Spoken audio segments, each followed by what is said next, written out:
आप में से बहुत सारे दोस्त होंगे जिन्होंने की technology, pharma, banking and finance, real estate and housing and infrastructure में निवेश ज़रूर किया होगा। इनमें से कुछ दोस्त इससे सेटिस्फाइड होंगे, बहुत सारे हो सकता है कि सेटिस्फाइड ना हो इनकी परफॉर्मेंस से।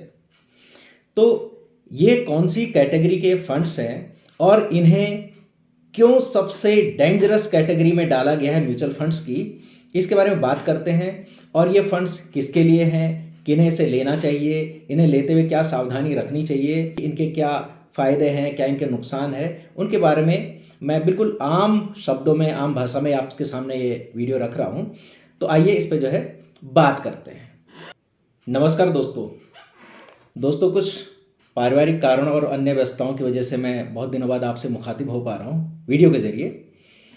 और वैसे भी मैं आपको ज़्यादा इंगेज नहीं रखना चाहता क्योंकि आपके पास और भी काम है।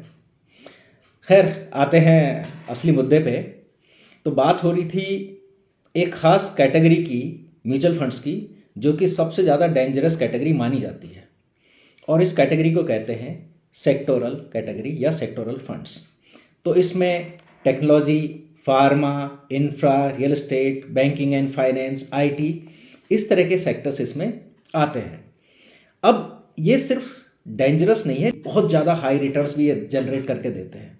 आपने सुना होगा कि भाई फला आईटी फंड ने कोविड के बाद जो है 125%, 120% तक के रिटर्न्स उसने दे दिए। लेकिन अब आप देख रहे हैं कि वो फंड्स रिटर्न नहीं दे रहे और पिछले 1.5 साल से या 1.25 साल से लगभग वो नेगेटिव रिटर्न्स वो दे रहे हैं। ऐसे ही फार्मा फंड्स के साथ भी है।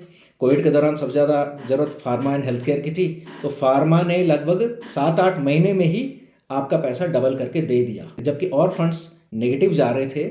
सिर्फ फार्मा उस समय हाई रिटर्न्स दे रहा था। लेकिन इस समय फार्मा भी बिल्कुल सुस्त पड़ा हुआ, वो भी खास ज़्यादा रिटर्न जनरेट करके नहीं दे रहा। अब ऐसी है, रियल एस्टेट है, हाउसिंग है, बैंकिंग है। तो बैंकिंग के फंड्स पहले बहुत ज़्यादा रिटर्न जनरेट करके दे रहे थे, बीच में उन्होंने फिर रिटर्न जनरेट किए, फिर बिल्कुल सुस्त पड़ गए। आजकल फिर धीरे धीरे उनमें रिकवरी हो रही है। अब बात यह है कि इन फंड्स में हमें रहना चाहिए या नहीं रहना चाहिए। तो सबसे पहले तो आप ये देखिए कि आप इन फंड्स में आए कब थे। तो मोस्टली मैं जो रिटेल इन्वेस्टर, यानी कि जो 1,00,000, 2,00,000, 4-5 लाख रुपए जो इन्वेस्ट करके या कुछ हज़ार रुपए के साथ जो म्यूचुअल फंड्स में आते हैं, तो उनके साथ दिक्कत ये होती है कि आमतौर पे वो सोशल मीडिया में कोई पॉपअप आता है कि भाई फला टेक्नोलॉजी फंड ने 150% रिटर्न दे दिए पिछले 2 साल में। तो आप तब उसमें एंटर करते हो। लोग जो है उस फंड्स को बेच के आपको सौंप जाते हैं और फिर आपके लिए वो फंड गले की हड्डी बन जाता है। ऐसे ही जो है फार्मा में कोविड के दौरान बहुत ज़्यादा पैसा लोगों ने बनाया, लेकिन उसके बाद वो काफ़ी सुस्त पड़े हुए हैं फार्मा। हालांकि फार्मा फंड उतने ज़्यादा वॉलेटाइल होते नहीं, लेकिन कोविड से पहले अगर देखा जाए तो फार्मा फंड ने उससे पहले के 7 साल तक, लगभग 2013 से लेके 2020 तक कोई रिटर्न्स नहीं दिए थे। ऑलमोस्ट वो फ्लैट थे। ऐसे ही टेक्नोलॉजी फंड्स के साथ भी था। ऐसा ही जो है इंफ्रास्ट्रक्चर या हाउसिंग के साथ भी है। हाउसिंग के साथ जो है बहुत सारी प्रॉब्लम्स उसमें आई हैं। बीच में डिमांड कम हो गई, इन्वेंट्री बढ़ गई, बीच में नोटबंदी का माहौल भी था। अब ये बहुत सारे गवर्नमेंट्स के रेगुलेशंस आए हैं। इसमें कोविड की वजह से लोगों को जो पैसे की जो दिक्कत आई है कैश मार्केट में, तो उसकी वजह से रियल एस्टेट के भी रेट गिरे और रियल एस्टेट फंड्स पे भी जो इसका असर पड़ा है। हालांकि अब धीरे से थोड़ा बहुत इसमें रिकवरी आनी शुरू हो गई है। तो इससे आप समझ सकते हैं कि ये फंड्स वोलेटाइल होते हैं और इसमें वोलेटिलिटी का कारण है इसका सेक्टर स्पेसिफिक होना। सेक्टर स्पेसिफिक फंड्स बहुत ही ज़्यादा फोकस होते हैं और अपने ही सेक्टर्स की कंपनीज में ये निवेश करते हैं। जैसे बैंकिंग एंड फाइनेंस सेक्टर का कोई फंड है तो वो एसबीआई, आईसीआईसीआई या बजाज फिनसर्व या महिंद्रा जैसी एनबीएफसीज में वो निवेश करेगा। अगर कोई रियल एस्टेट फंड है तो वो DLF, Godrej properties, Oberoi realities, सोभा डेवलपर्स वगैरह, यानी कि कुल मिला के वो अपने ही सेक्टर की जो लीडिंग कंपनीज है उनमें वो निवेश करते हैं। एफएमसीजी है तो जाहिर है कि उसमें आईटीसी, एचयूएल का होना लाजिमी है। अगर बात आती है टेक्नोलॉजी फंड्स की तो उसमें मोस्टली जो होते हैं उनका जो शेयर होता है वो आईटी कंपनीज का होता है, जैसे Wipro, HCL, Tech Mahindra, Infosys, TCS, Cognizant, इन कंपनियों का उसमें शेयर ज़्यादा होता है। इसके अलावा कुछ उसमें टेलीकॉम कंपनीज भी उसमें शामिल होती हैं। अब इसको और आसानी से समझने के लिए मैं इंडस्ट्री के एक बहुत ही पॉपुलर सेक्टोरल फंड जो कि टेक्नोलॉजी से जुड़ा हुआ है और उसका नाम है ICICI टेक्नोलॉजी फंड, इसका मैं उदाहरण आपके सामने रख रहा हूँ, बहुत ही आसानी से आपकी समझ में आ जाएगा। ICICI का टेक्नोलॉजी फंड पिछले 20 साल से अधिक समय से इंडस्ट्री में है और 20% से अधिक CAGR के हिसाब से रिटर्न दे रहा है।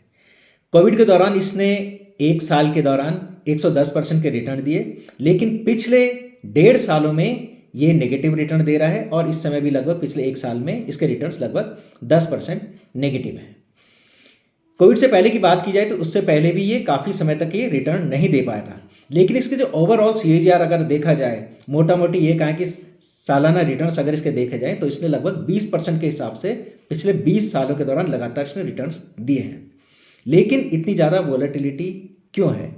यानी कि ये कभी बहुत ज़्यादा ऊपर रिटर्न देने लग जाता है, फिर कभी ये जो है बिल्कुल माइनस में चला जाता है, तो ऐसा क्यों है? तो इसका कारण है कि इसका सेक्टर स्पेसिफिक होना।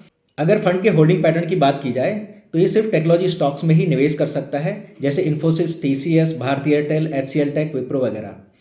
तो अगर इसके टॉप 5 कंपनियों में निवेश की बात की जाए तो इन्हीं में इसका 71.76% लगा हुआ है, यानी कि बहुत ही ज़्यादा फोकस्ड है सिर्फ 5 कंपनियों में।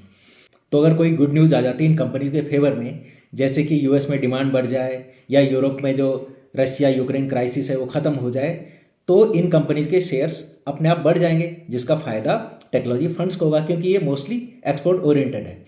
इसके अलावा अगर रुपया कमज़ोर होता है, डॉलर मजबूत होता है, तो भी इन कंपनीज को फ़ायदा होता है। लेकिन अगर ठीक इसका उल्टा हो जाए तो इन कंपनीज को बहुत ज़्यादा नुकसान होता है। और क्योंकि यहाँ पे सेक्टर स्पेसिफिक है, 5 ही कंपनी में सिर्फ पैसा लगा हुआ है एक ही सेक्टर की, तो इसमें रिवर्सल भी आ सकता है और ये फंड्स बहुत बुरी तरह से गिर सकते हैं, जो कि बहुत सारे इन्वेस्टर के साथ इस समय हुआ है और शायद उन्हीं की वजह से मुझे ये वीडियो बनाने की इंस्पिरेशन मिली है। तो सेक्टोरल फंड्स में निवेश करना चाहिए या नहीं, या किसे करना चाहिए? तो इसका सीधा जवाब है कि अगर आपकी रिस्क प्रोफाइल अच्छी है, यानी कि आप बहुत ज़्यादा जोखिम ले सकते हैं, तो आप सेक्टोरल फंड्स में जा सकते हैं। इसके अलावा अगर आपका बहुत ज़्यादा पैसा है तो उसका 10%, 5% आप सेक्टोरल फंड्स में लगा सकते हैं। अगर आप SIP मोड पे जाना चाहें तो जा सकते हैं, लेकिन वहाँ भी आपको 2-3 साल में रिव्यू करने की ज़रूरत पड़ेगी। इसके अलावा अगर आपको पोर्टफोलियो चेक करने की आदत है रोज़ रोज़ कैम्स या कार्वी की साइट में जाके, तो आपको सेक्टोरल फंड से तो दूर रहना ही चाहिए, बल्कि आपको इक्विटी से दूर रहना चाहिए, हर तरह की, इवन आपको म्यूचुअल फंड्स से ही दूर रहना चाहिए, क्योंकि ये आपके लिए तनाव पैदा करेगा और आप फिर गलत निर्णय लेंगे, फिर आप गलत समय पे एंटर करेंगे, गलत समय पे आप एग्जिट करेंगे और फिर आप ब्लेम किसी और को करेंगे कि उसने मुझे ऐसी राय दी थी। तो दोस्तों, ये वीडियो आपको कैसा लगा? उम्मीद है आपको इससे कुछ मदद मिलेगी। इसमें कुछ कड़वी बातें ज़रूर कही गई हैं, लेकिन क्योंकि ये आपके जीवन भर की कमाई का मामला है, आपके पैसे का मामला है, तो इसमें आपको सावधान करना भी ज़रूरी है। और कोशिश ये है हमारी कि आप जो है एक स्मार्ट इन्वेस्टर बने, अच्छे डिसीजन ले पाएँ, आपका पोर्टफोलियो ग्रो करे।